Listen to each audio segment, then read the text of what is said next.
6 minutes from right. All right, what's going on, everybody? Welcome to this week's episode of Pardon the Disruption. We're doing a little bit differently this week. We have a bit of a health scare with Matthew Potter, so best wishes out to him. We were just live in Tampa last week, and we are all back now at home or in our home offices. So this week we're going to do a little differently. We got Aaron with our team. He's going to be doing a lot of the judging and asking a lot of the questions. But before we get into it, the way the show goes, everyone gets 45 seconds to answer a question, and then we get 2 minutes of banter where we get to basically insult and talk over each other. And then Aaron, Johnny, and Elias will figure out who gave the best answer for each round. Now, they're respectable people, so they're not going to be doing any of these funny games that RJ and Matthew do where they change the score at the last minute. But before we get into today's show, why don't you guys take a quick 15, 20 seconds and introduce yourselves, please. Start us off, Leon. What's up, everyone? Leon G. Barnes. I believe I'm still live in Tampa. These guys left me, which I'm okay with at this point because I'm 3 events in a row in 3 weeks. So it's good to be back in the office. It's good to be back with my PTD family. Looking forward to today's show. All right. CJ. Chris Jefferson, Richmond, VA, the U. It's good to be back. Tampa was a blast, but excited to be back in the building today. And then let's get into it, man. Looking forward to it. All right, Brian.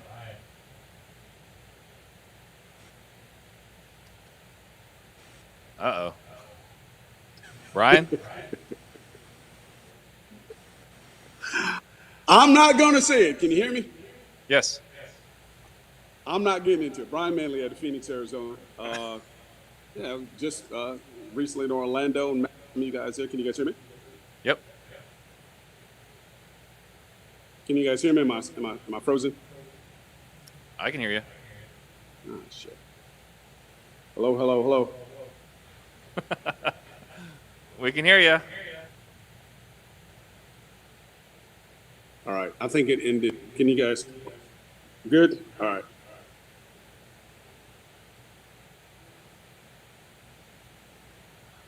All right. So we're not sure what's going on with Brian's system. We'll have to look into that. So, Steve Trang, we solved sales problems. We also sabotaged each other. So I told Brian we're going to be going live today at 11:30 in the office. And then at 11:20, I was like, hey, Brian's not here yet. Let's see where he's at. And, apparently I told him it was 12:30. So, sorry, Brian. I don't mean to sabotage you. I don't mean to do this to you. It's just something I do to you, other people, quite a bit. So, Aaron, why don't you lead us off? All right, guys. Just before the show starts off, I want to make sure this is a clean show. No bad mouthing each other. Make sure it's a smooth show. So we'll go into question number 1. With the YGA strike officially ending with the major agreements on the use of AI or copyright for ethical reasons, how should the real estate community ethically use AI? Steve, take us away. Boy, I mean, as far as ethically using it, I mean, I don't know what we would do differently. I think however we operate today is how we operate today. I don't think adding AI is going to necessarily cause us to act differently. I think it's just going to accentuate who we are. So I think, the real estate investors that operate ethically will continue to operate ethically. And asking bad people to operate ethically, I don't know how that's going to happen. So I don't think it's going to help real estate operators act more ethically. I think they're just going to be more who they are at a much wider scale, unfortunately. Okay. All right. CJ? Yeah, I think AI, right, obviously it's here to stay. I think it's something that we've got to get used to in terms of, ethics and things like that. I think Steve said it very well. If you've already lack ethics in your business, in your life, you lack integrity, AI is just going to put an exclamation point on that. It's just going to make it easier for people to do that. My thought is I think AI will be something that gets regulated pretty fast. I mean, what you can do with it is pretty scary at the end of the day. So, I don't think it's going to make more people unethical. I think it's just going to make the unethical people easier to scam, easier to do things that lack integrity. All right. Nice. All right, Leon? Well, first of all, I want to know what show I'm on that I can't badmouth my fellow guest host here. I don't know why I can't do that. You can badmouth, but just in good faith. All right. All right, just want to make sure we were clear on that. You know, I don't claim to be an expert on AI. I've watched many presentations at whether it's in CG or Family Mastermind, and I know that those that are experts are finding ways to utilize it at a high level. I think first and foremost, most of the other panelists here could really use AI to come up with better answers to these questions each on a weekly basis. But I also do see that there's some opportunity here for this type of technology to be able to help uh, wholesalers that may have a bad name, or just investors in general, by writing better scripts, asking better questions. I have seen where the technology can definitely help kind of regulate and add some clarity, I think is the best word I could use, to some of the things that we are doing as an industry. All right, thank you. Brian, take us away.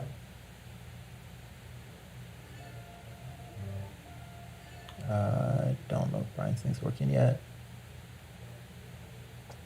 Brian's thing looks frozen for some reason. I Okay, think we well, AI for Brian. yeah, maybe we can AI Brian. You pick Brian. All right, we're just gonna go to the rebuttal while we wait for Brian to get. Maybe he'll come with a question too, but you guys go ahead and go back and forth.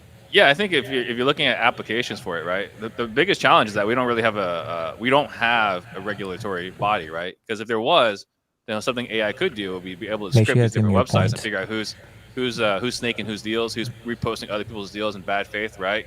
Like, hey, CJ is clearly taking my property and adding his fee and posting on his website, right? Like, if we had something like that, perhaps. But we don't even have a regulatory body, so I don't even know how we would be able to regulate ethics. I think that's going to come fast, man. I think regulatory efforts around AI is going to come fast, but I think we should adjust it to the thought, right? Like if you're not looking at how to use AI right now and leverage it, like one thing we're testing in real time right now is an AI cold calling bot, right? Like a voice bot that can cold call for you. I think the cool part is going to be people that have like struggled with communication or struggled with sales or just comfortability. I think it's actually going to make doing the business much easier. And I think it's going to make a lot of people get into the business and have more success. And all that said, it needs regulation.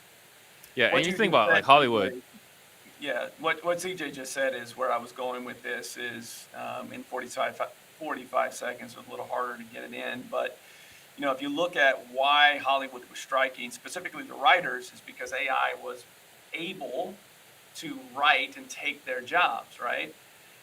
We know as an industry, there are not always professional standards across the board, but to CJ's point, when someone calls and it's an AI that's been programmed specific ways, sellers get a more consistent answer. There's more consistent question that can come from AI. So there is, as I mentioned before, there's some good that can come from this.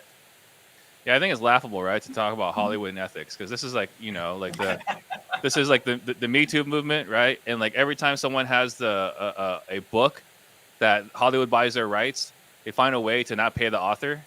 Like, and I don't think there's a much more exploitive culture than Hollywood. So I think, just it's like one of those things, right? If they have to say it, that means it's probably questionable. Like, I trust a lot of people, but when a person looks me in the eye and says, "You can trust me because I'm a good Christian man," like I start running, right? It's one of those things. Like if you have to say I'm ethical, I'm concerned. Steve, with that last point, you often say you're Asian, so that means you're not really Asian. Anyways, the voting went 2-1. 2 votes for Steve, 1 vote for Leon. So it seems Steve would take round 1 with us. Before we go into question 2, Brian, are you with us now? You good? Everything handled over there? I think so. Everything's full. I don't know what happened, but I think so. Can you hear me okay? Am I delayed? Am I Yeah, we hear you. time? Okay, great. All right, let's go into question number 2. Okay. What famous celebrity, athlete, musician, etc. would you like to help begin or teach real estate investing? Steve, I'll start off with you. Well, you saw the NFL change their logo or bio to T Swifty or some nonsense, right? Because she's involved with a tight end in NFL. So if there's any one person I could coach right now in real estate, it'd be Taylor Swift, right? It's clear her reputation is transcendent. She is not limited to one industry. She can impact multiple industries. So yeah, if there's one person I would like to be coaching right now, it'd be Taylor Swift. I think that would have a profound impact on my real estate business today. And I could help her with her tax problems. Okay, all right. Steve's a Swiftie. Would have never guessed that one. CJ, you're up. Yeah, I go LeBron James. I really, really like what LeBron has done as a business person. I like how he's created a circle of friends around him that he's built up through business. And I never hear them in all their efforts or endeavors really talk much at all about real estate. I think, having a conversation with his team or LeBron or whatever would be super dope because I think with his reach, with him being like the biggest athlete of our time, the impact he could have around young kids or young adults looking to get into business or real estate would be impactful. So that's what I would pick. CJ, I think you had a great answer there. Just letting you know that. Leon, we'll go to you. Your cup. I didn't even see Yeah, that. the fix is in. The fix is in. He act like he didn't see that cup sitting right there. I too thought about LeBron as an answer, but as soon as I thought about LeBron, I thought about what Eric Brewer would say to me if I picked LeBron. So I couldn't pick LeBron, but I thought of exactly what CJ said is who would have the most reach and is someone that I not only would love to work with, but also work with their entourage and every other person underneath them. And that is Jay-Z. Jay-Z is a businessman. He is Rock Nation Sports, everything else around him. You get everything, entertainers, celebrities, sports, the entire, and plus just a cool dude to hang out with. And in general, just love his music and love everything that he's taken from his music and what he is today. Jay-Z all day. Okay, Leon, I got to ask you a question real quick. So are you taking the dinner with Jay-Z or $5 million? Jay-Z. Okay. Interesting answer. All right. Last one, Brian. I'm going with Unc, man. Shannon Sharp. Close Shay Shay. I'm going Unc. Not only would we laugh hilariously and nonstop, but that's a guy I respect. I think where he is in just life, it'd be two-way teaching, and I think his reach. I mean, trainers love him. Athletes love him. He needed to do something, as well as just take advantage of some of the reach that he's got too, because again, he's just universally respected in athletic circles, entertainment circles, even outside and beyond that. So I'd have a good time while I also helped us both grow. So definitely be on. So Brian, that means not good, right?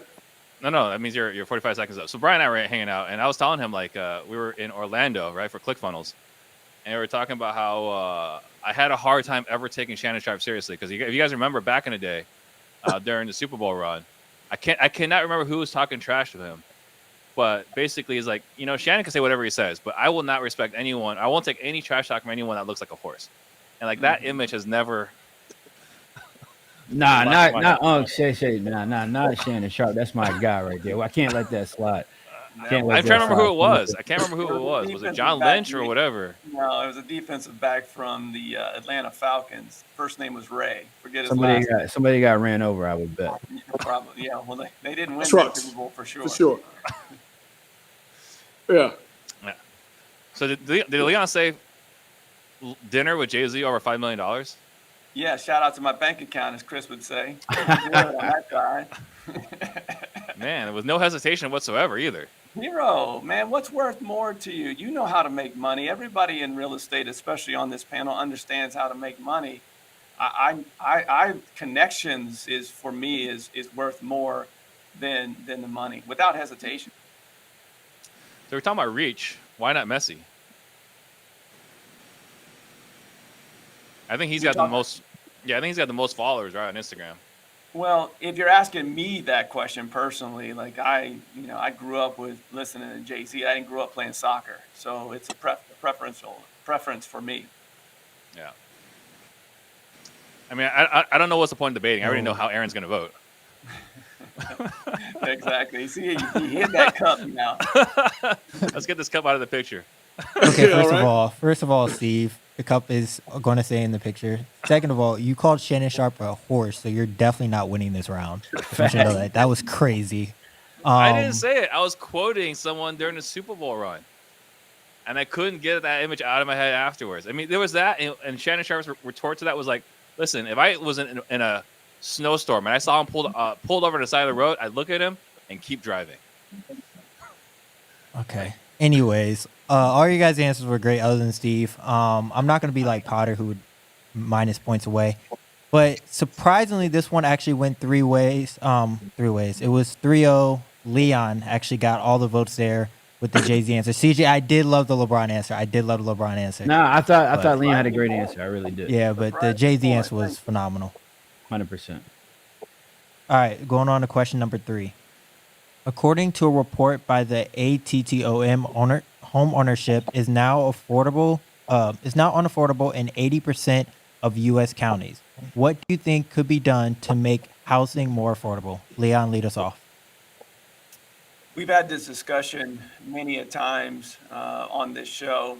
We've talked about how government assistance with opportunity zones have tried to do this, and we've talked about this. I mean, goodness, if it's at least been 5 or 6 shows. I'm thinking about most recently some of the things that I'm hearing in my particular state of which I live in Florida, and I know RJ has mentioned property taxes in Texas as well. You know, the one thing that I can tell you that in the state of Florida right now is causing major issues for affordability is insurance. Insurance has continued to increase, and obviously with hurricanes continuing to come through, that's something that's getting out of control.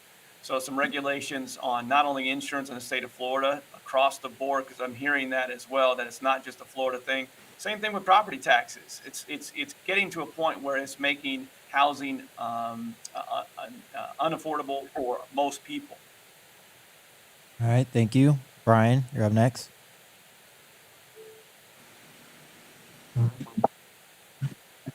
So this is a tough one, man. And I'm in Phoenix. We've seen our both outs, and we've said this. I can say pretty confidently that wages in Arizona have not kept up with just what it costs to live. Right. This is something that's probably echoed throughout the country.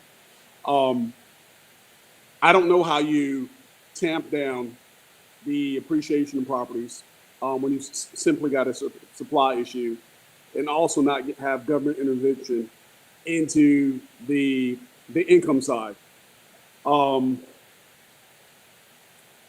You know the answer to this, because as exploiters of the opportunities that we have as capitalists, all of us here have increased the values of homes. I think with having inventory continue to be sucked out by hedge funds being turned into rentals, I just don't know the answer to that, other than government intervention that pulls people, that takes away opportunities from capitalists. I don't have a strong answer to that one. It's a really complex, really complex problem. Gotcha. As someone that has moved to Phoenix, I question myself every month why I still live here when I pay rent. Steve, you're up next. I don't have a great short-term or long-term answer. The only thing I can have is a midterm answer. I say midterm is the biggest thing affecting affordability today is interest rates. And the only way to bring interest rates down is to create more stability in our economy, right? Like right now, there's so much uncertainty because we've pumped so much money into it, and we don't know what the future holds. And if we don't know what the future holds, then people are going to be putting their money in the bond markets, more stable assets, the freaking metals that you can't really do anything, right? What can you even do with gold today, right? But people are buying gold and silver because they're putting it in assets versus in assets that you typically put money in for stability. So the only way to make housing more affordable today is to lower interest rates. The only way to lower interest rates is create more stability in the economy.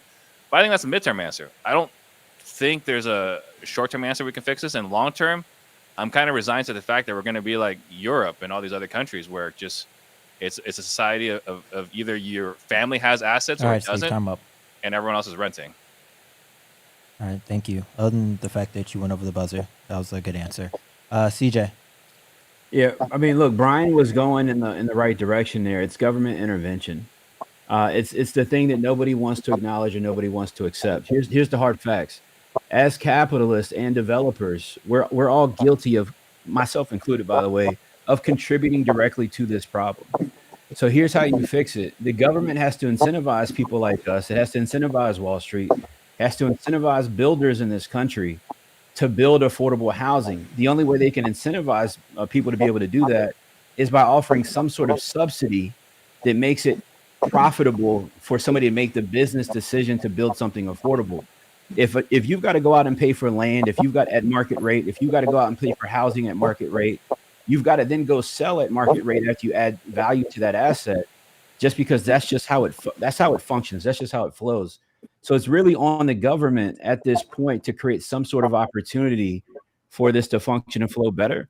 The problem is, our strong capitalists are the people who make the decisions on what laws and what regulations this country has.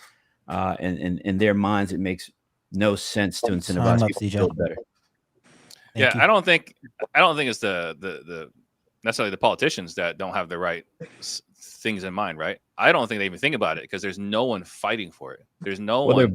Their voter base isn't fighting for it. Well, they don't. They can't collaborate. They can't get together and raise enough capital to get their attention. So that will never happen.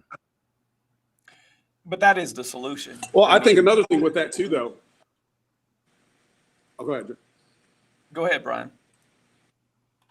I was going to say you got to consider part of that block. So you mentioned the purchase of gold, Steve, and bonds and that, but that's not what the average American. That's a select segment of American population that's even considering buying gold or silver, any of those other assets, right? I'm talking people. I grew up, there was no investing, right? It was you get a check, you spend it, you survive, you have a little bit of pleasure with what you have left over, right?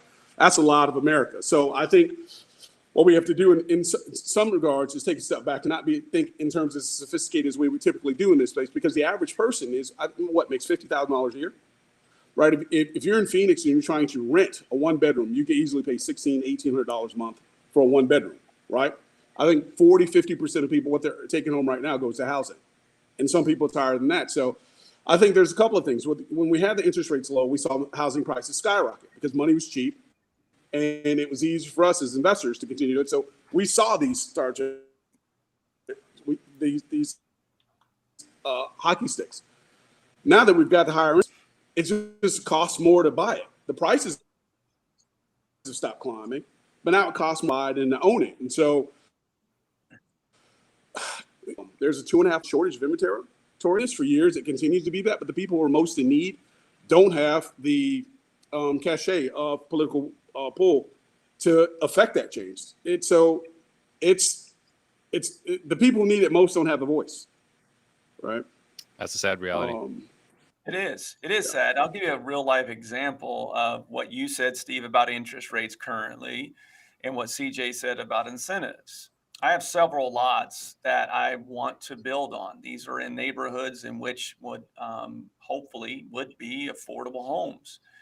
But I can't make the numbers pencil with my standard operating procedures today without some sort of incentive by local government or federal government to make the numbers will not pencil for me to build on those lots. And if they do pencil, then the rent rates will not be affordable, nor will they be rent rates that make sense in those particular neighborhoods. So that's where real life incentives would help, because I've got lots right now sitting that I could build homes on that would be homes for someone that I cannot. Yeah, that's the overarching issue, right? Like, I think consumers, and when I say consumers, I mean retail buyers, I think it could get lost that when interest rates go up for the average everyday person to buy a home, guess what? It goes up for us too, to be able to develop properties. It goes up for us to be able to borrow money to reposition assets. When the market is high and people want maximum dollar for their property, guess what? We're paying maximum dollar to purchase properties to be able to build something on, or to be able to flip a house on.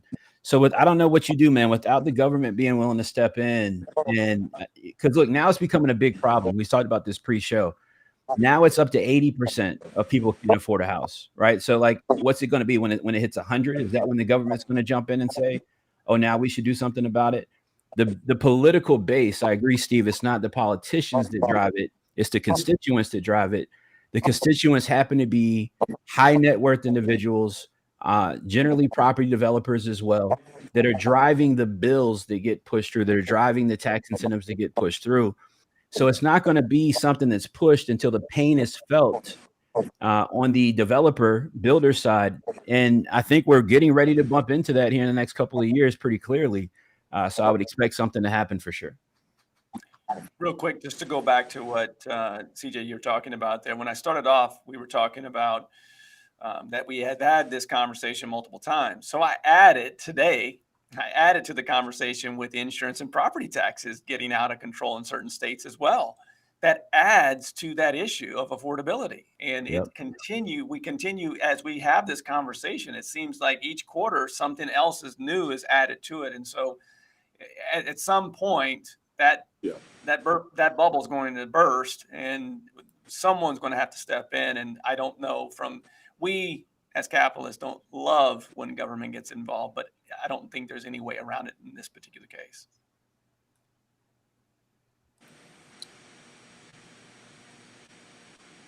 I feel like you guys all dropped a lot of gems, especially because it's like something. Sorry, especially I feel like it's something that like I'm currently seeing in my life. For this one, it did go 2-1. My vote did go to Brian, but I got outruled. CJ ended up taking this round, so CJ gets on the board with that one. And before we go into question 4, I am going to hand it over to Steve for a quick word from our sponsor. Yeah, so guys, if you've ever run PPC ads, you know what a headache it is and a nightmare to keep up with the latest changes. So I used to run all my own PPC campaigns, and then I found Bateman Collective. I was relieved to find a PPC partner that actually knows what they're doing, can answer my questions, and are working with industry professionals and are actually true PPC experts. So do what I did, get a free consultation, ask all the questions, right? The ones that your current PPC providers are refusing to answer. Ask the questions, get the answers. And schedule the consultation today. Go to batemancollective.com/PTD. Okay, thank you, Steve, for that one. Now on to question 4. With so many gurus on YouTube now, gurus in quotation mark, what advice would you give a newer investor on how to decide if the guru is qualified to advise on real estate and investing? CJ, take this away. Yeah, this is something that gets kicked around a lot peer to peer from people who like sell products, right? It's like, hey, you should buy from me because this person doesn't really do what they teach. We hear this like all the time. I think it's a little bit different. I think what it really comes down to is, can somebody show you visible results that they've gotten for somebody? Has somebody actually gone out and changed real people's lives, gotten people real results at mass? And that would be the first thing that I would look at. The second thing that I would look at, I actually almost made a reel about this yesterday, but I hadn't got a haircut yet. All right. So here's the second thing. All right. And this is super easy. I see people post their Stripe accounts online that sell coaching and stuff like that all the time. What you should ask them to do is when they post their Stripe account, ask them to scroll down and show you their dispute activity percentage. Ask them to show you how many people have charged back on them since they've been selling their program. And that will give you a very, very, very, very, very clear indicator on if there's somebody trustworthy or not. Oh, I like that. And also, CJ, I understand the haircut thing. Steve threw me on here. My hair looks crazy. That's why I have a hat on right now. So you know what I'm talking about, bro. Man, I feel your pain. All right, Leon, go ahead. It's the thing, Steve, huh? This is what you do. We've talked about this. I think we talked a little bit about this from the main stage at Family last week. There are a lot of good people in this business from the education side. And there are some that get into education because they don't love real estate. But that doesn't make them a good mentor. That doesn't make them a great teacher. And probably more than likely doesn't make them a great coach for you. So I'm looking if I'm in your shoes or I'm advising, I'm looking for track record. Show me 3 examples, no different than when you're vetting a contractor to flip a house. I need to talk to 3 different contractors before I make a decision. Same thing with this. 3 people that you have started from the beginning and where they are now successful. I need 3 examples and I need to talk to each one of those. Simple. Just like you would look through a resume, I need to talk to 3 people that you've had success with as a coach. A vetting process. I like that. Go ahead, Brian. So I think one of the I wrote pretty extensively about this with correspondence between myself and some other people. I think one of the main things is it current, right? There are a lot of guys that are really, really great at teaching what used to work, right? So is what they're teaching current? Is what they're doing current? Are they actively involved? Steve, to borrow from what he always said, give me HUDs, right? Do you have current or recent activity? Can you explain something as simple as a HUD document, right? Do you have the volume that you're purporting to have? Do you have expertise in the vein of real estate that you're talking about? Are you out talking about storage units and all you do is flip houses, right? I think somebody can be qualified even if they've only done 10 flips, 10 houses. Now they might not be qualified to teach you, but for somebody who's brand new, they've got something. So I think people have to make sure that the return that they're getting, you have to talk about accessibility, right? What does it look like if this person is going to coach me? Do I have access to them? Do I have access to their resource? Their successes, Chris really stole the grisser when he said, look and see, are these successes sticking? So I think those are the main things you got to look at first. Is it recent? Right, and then you have testimonials, which I think third-party proof, and can you even talk to those people? Right. Thank you. To your point with the HUD thing, like I know that's big for Steve in the podcast, and that's like true, especially with everything now. Everything be faked, and especially the earlier we were talking about AIs. All right, Steve, last one. I still go back to the law of attraction. You go back to whose life do you want to emulate? Who would you want to trade places with, right? I think so often we're looking at people that are flashy. Brian Nasser and I were talking about this last week. Like Steve needs more Lamborghinis in his Instagram, right? to get the eyeballs. Like I'm not going to do it. I live a life where it's a simple life. I get to do what I want, with my wife, with my kids. I live a pretty low key life, but I live a life that I'm pretty happy with. I would look for a mentor who has that kind of lifestyle as well. I like also what Chris and Leon are talking about, like testimonials, right? You can go back and talk to people that I've worked with and their track record and their success. The one thing you got to be careful of is there's that one student that seems to be in everyone's program and they all kind of tend to point at that one guy, right? So make sure you're getting relevant testimonials. And then I do love what CJ had to say about chargebacks. That's something I've never looked at before. I think, man, I think Chris is getting vicious with these chargebacks. I love it. So there's a lot of great points brought up there. I do love, Brian, I think you were going a little bit with this, and I wanted to expand upon it.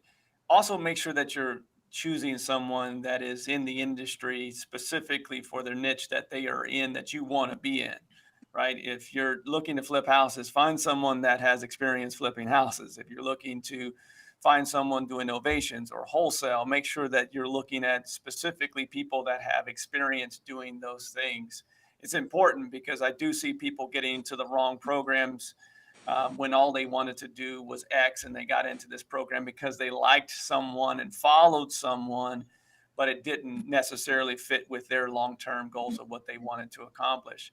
I've been very fortunate to work with a lot of investors that have worked with some great coaches.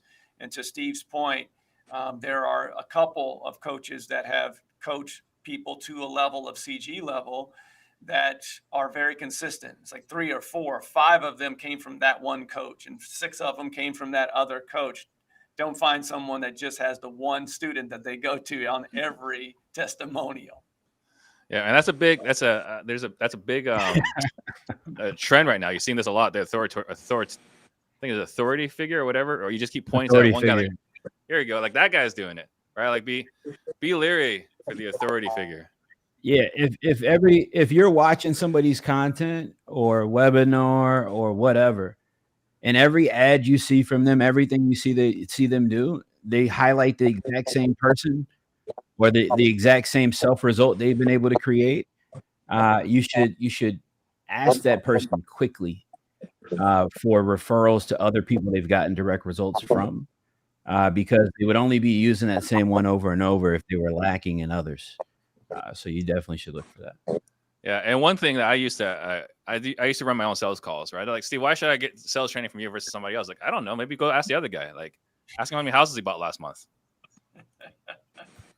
I get that question all the time. Hey, why should I join your program? Hey, look, you do what's best for you. Man. All right, I'm gonna take But care I of was talking people like about, that. but I was talking as far as the sales training. Like, why should I get sales training from you? It's like, go ask the other guy how many houses he bought last month. There you go. Oh, interesting. Yeah. Oh, we can help you. All right. Anything else? Good. This one actually went 2-1 again. I'm keep getting outvoted. My vote would have went to Steve. I actually really agree when Steve says the emulate someone that you kind of want to live like. I think that's such a gem, because don't go after someone if you don't want to, live the life they want to live. But I think CJ with the rebuttals, and how much money are they actually, getting refunded back is a great gem. So CJ actually is going to take that round also. I want to see Right, CJ Chargebacks after this episode. You should, man. It's amazing. Wait till you see it. You're gonna be like, dude, this dude talks so much trash and just keeps backing it up, man. Shout out to the chargeback account. All right, it's question number 5. This is for Steve. Like Travis Kelce and Taylor Swift have been seen together in the merging of two industries, the NFL and the music industry. What other industry does the real estate industry positively affect? CJ, take us away. Yeah, I would just say the overall job market, right? I think in terms of an industry, I think the construction industry at large, while it may not be on the investing side of the industry or the numbers side of things, I mean, the construction industry by far is the backbone of our country.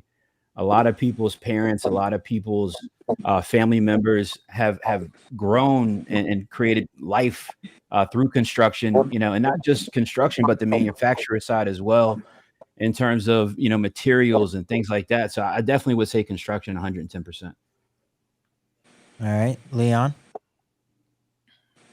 I'm going to go along the same lines as CJ and say local communities and local government. I don't think any of us, like the majority of us got into this just going, I'm going to make my community better. And maybe if I make money, I make money.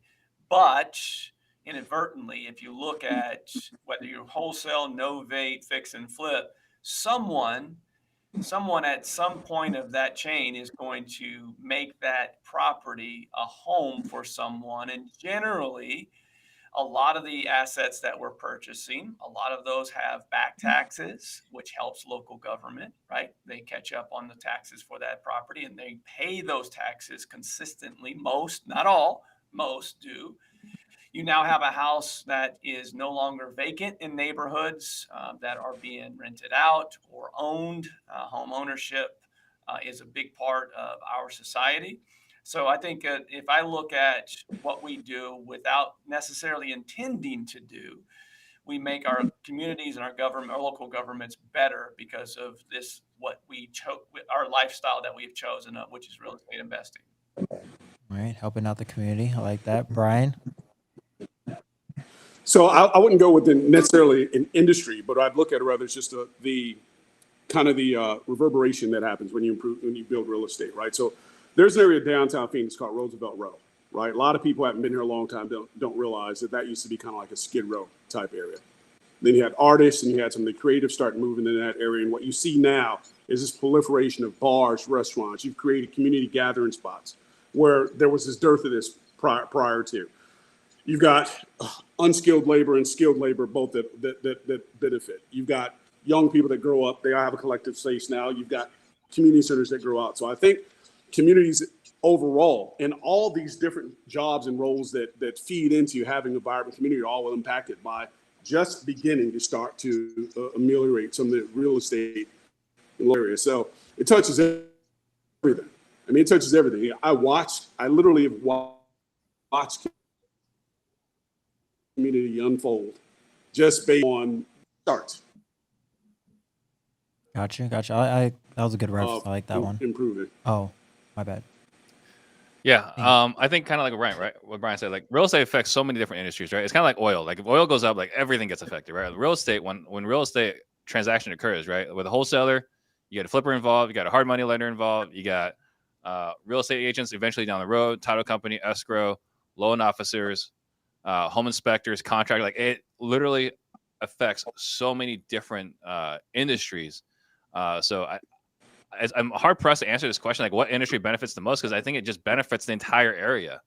I mean, even going back to what Brian mentioned a moment ago, this goes back to what CJ was saying in the beginning of the show about government intervention, like Roosevelt Road, like that was opportunity zones, right? So I don't have a great answer for this because I think real estate benefits every other industry around it very well as well.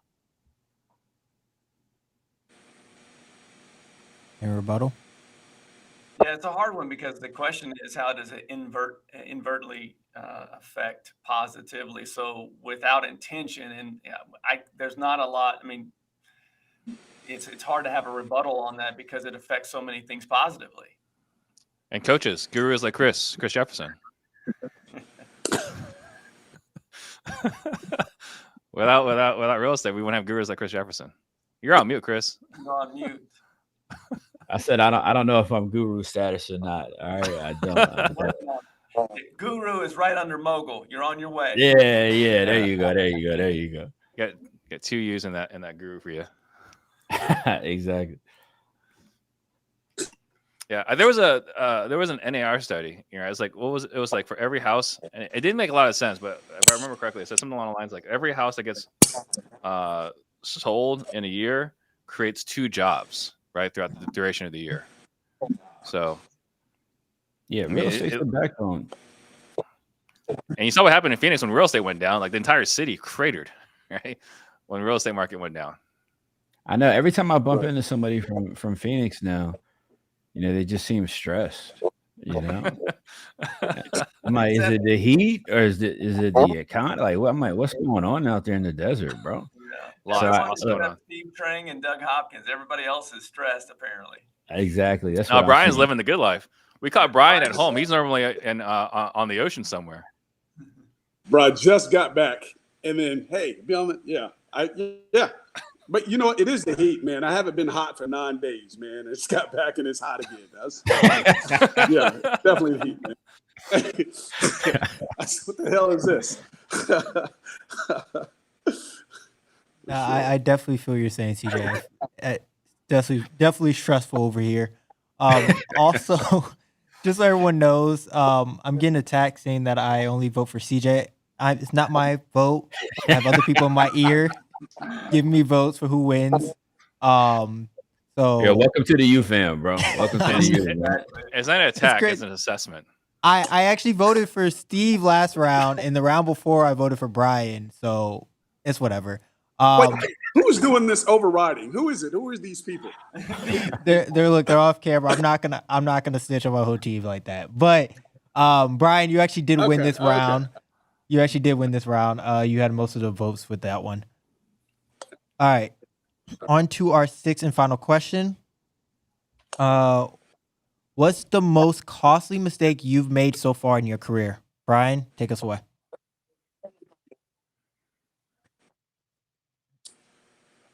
Going along, man. So my very first flip was 3 days after I decided I was gonna be a flipper.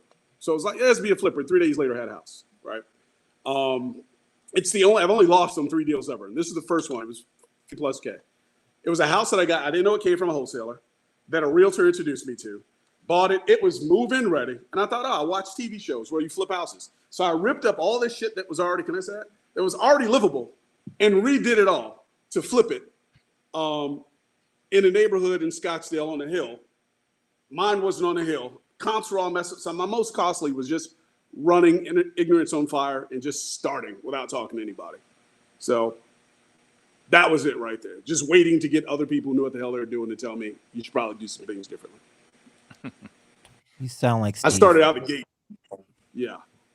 Hey, but let me like- say this. The beauty about it is I had to do another flip because I lost money and a job couldn't pay that back. So it kept me in the game. Fair enough. Fair enough. Steve. Also a flip in Scottsdale.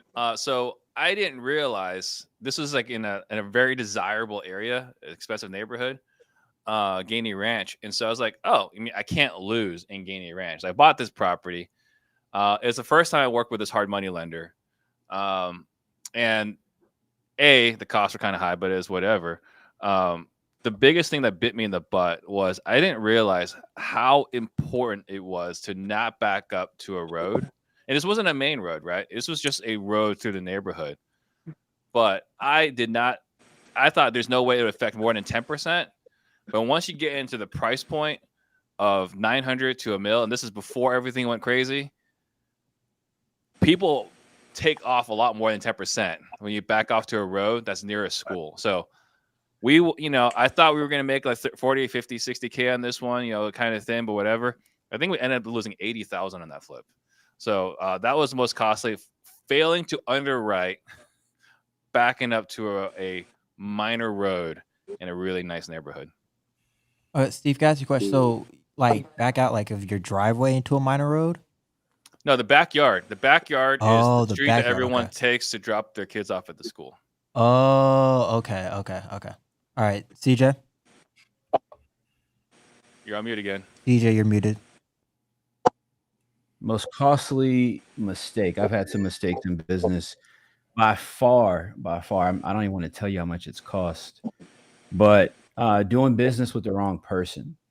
It's very easy up front to like make deals with people, agree to do business with people, and very rarely do you know who you're dealing with. Got into a deal with a guy 8 years ago. Ended up costing me almost $700,000 in hard cash. I could have simply Googled the guy's name, and in 2 seconds, I could have saw that he's been a serial scammer since 1980. But I didn't do that. Didn't do any due diligence. Made a deal. Went into a deal, and I had to pay the cost. But it's part of the game. He was a serial scammer since 1980. That's how he makes a living. Yep. Oh my gosh. That's how he Okay. makes a living to this day. Actually. He should have a course. He should. Yeah, no, literally. He's good enough. He's that He should have good. a He's good course. enough to have a course. He's 100%. been doing it for It's not. decades. It's not the Crucible, is it? Last name Bates. All right, Leon, take us away. Last one. Shout out to the Crucible, man. Speaking of Bates, I thought you were going to say serial killer. I was really getting worried there for a second, CJ. There's a lot of overages that I think about for flip projects and miscalculating ARVs, and all of those sting. But I think about the missed opportunities more so than I do, the projects that ran over and lost money, what have you. So when I'm a very laser focused individual, we are laser focused on, fix and flip and fix and hold, specifically burr strategy. But if I think of the most costly mistakes over the last 5 years when the market was great, I think about what I didn't do that I should have adjusted and done, and it would allow me to do more of what my main focus is, which is hold as many properties as I possibly can. And not adding novations as a strategy within my business has cost me the ability to have active income to be able to build a passive portfolio of wealth. Yeah, I'll add up there. Probably listening to my people more. There are certain instances where I should have listened to them a lot earlier. If I had listened to them earlier, that probably would have saved a lot of heartache as well. I'm kind of like Brian, right? We're both hard chargers. We get out there, we go do things, and then we'll figure it out later and kind of clean up the mess later. There are times where we kind of slow down and survey the landscape. Probably would save us a little bit of heartache as well. I want to find out more about this serial scammer. He's got, of course, he's still out and about. Chris, Bro, we should do a whole podcast. Yeah. On that experience, man. I I might think got to fly to AZ and do a pod with you on that, man.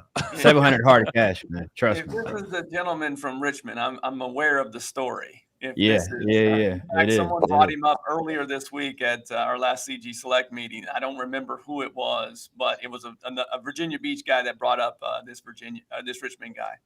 Yeah, man. Part of the Wait. This game, guy, but Richmond? My I'll tell cousin y'all got about it. scammed We by got to do Harley a and huddle. Linda. Wait. My cousin No way got all three of scammed you by guys know Harley him. and Linda at Richmond. Nah, he wasn't. This guy wasn't a lender. He wasn't. Oh, okay. Serial usually means infamous, so most people You're know right. who serial people are, You're right. especially in this industry. That's crazy. Yeah. So I why don't you guys put in the chat, right? Everyone put in the chat that's watching right now. Who do you think it is? And then we'll evaluate later on. Who do you think is the biggest scammer in the country? And we'll review the results later on. Yeah. All right, so we're gonna go on to the last point right here. Before we go on to, I will say, okay, thank you. I just got the last points in. I know RJ's gonna attack me next podcast because everyone got a point here. Just so you guys know, I'm not the only one voting. So he knows that. Also, my point would have went to Leon because Leon, I agree with you. The ones that you miss out on is the ones that like I end up losing sleep on the most over anything. But once again, I got outvoted. CJ will win this round and will be the winner of this week, winning 3-1-1. So congratulations. And I got a big charged up from somebody in this office. So Steve, you can figure out it later and handle that as you will. But yeah, Sleep shirt on because he's got a U tattoo on his arm. That's why. I do not. I have no tattoos actually, but Yeah. So he was smart though. He hid it, right? So he didn't vote for Chris on the LeBron comment, right? Yeah. Because that would have been too obvious. Know He had to vote for Chris on the non-LeBron comments. He's smart. Hey, welcome to the U, man. Welcome to the U. It's a great place to be, man. oh my gosh, you guys are gonna get me fired. You guys are crazy. Anyways, thank you guys all for joining. We'll let CJ take it away and you guys say your final words. I don't work here anymore, Betty, apparently. Yeah, I'm sure RJ will come back and say I won because he wasn't here, even though I usually win when he is here as well. Had a great time today. Brian, it's great having you on. Look forward to seeing you again. As always, good seeing you last week. I got a webinar tonight, 7 p.m. Eastern, startflippingdeals.com. If you're not registered, you're tripping. All right, there's nothing for sale. We're just going to kick it, hang out, and talk real estate. Appreciate you guys having me, man. Yes. Before we go on to Leon, I almost did forget. So thank you, Summer. We're going to put our thoughts and prayers out to Matt right now. He's in the hospital. So just keep praying for him. Make sure him and his family keep him in your prayers. Go ahead, Leon. Yeah, absolutely. Shout out to Matt. Thinking about you, my friend, and hopefully see you back here next week. For those that are joining CJ tonight on that webinar, know that my man puts in the work. Coming into this call, he was been working on that, putting a lot of time into that. So make sure you check him out. The show is a highlight of my week every week. And last week when we got to do it live, I can't wait to do that again. That was a lot of fun. Excited to always be on, and we'll see you guys next week, hopefully. And thank you, Brian. Yeah, definitely shout out to Matt, brother, man. Hope you're doing well, man, and just get better and better. You're the good side of this. Steve's the bad side. Who next time you guys see me, Steve's gonna give me more than 7 minutes notice. So I come in here with a beard shaved up and all that other stuff. That's my guy. I love it. But no, I enjoyed you guys immensely as always, man, and just charge forward, man. Shout out to you guys. Thank you. Steve, go ahead and take us away. So I learned last week that there are two people that Brian has on site, right? On site it's going down. So I'm hoping I'm not number 3.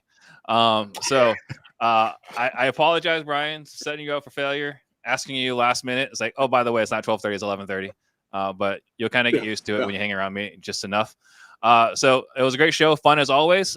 We got to do it fun last week in Tampa live. RJ is trying to recreate that. I don't know how that's going to happen. It was a blast. If you guys didn't see it, make sure you guys tune back to Pardon the Disruption. We have the full live uploaded. Great show. Thank you guys. Thank you all for watching. We'll see you guys all next week. All right, we survived.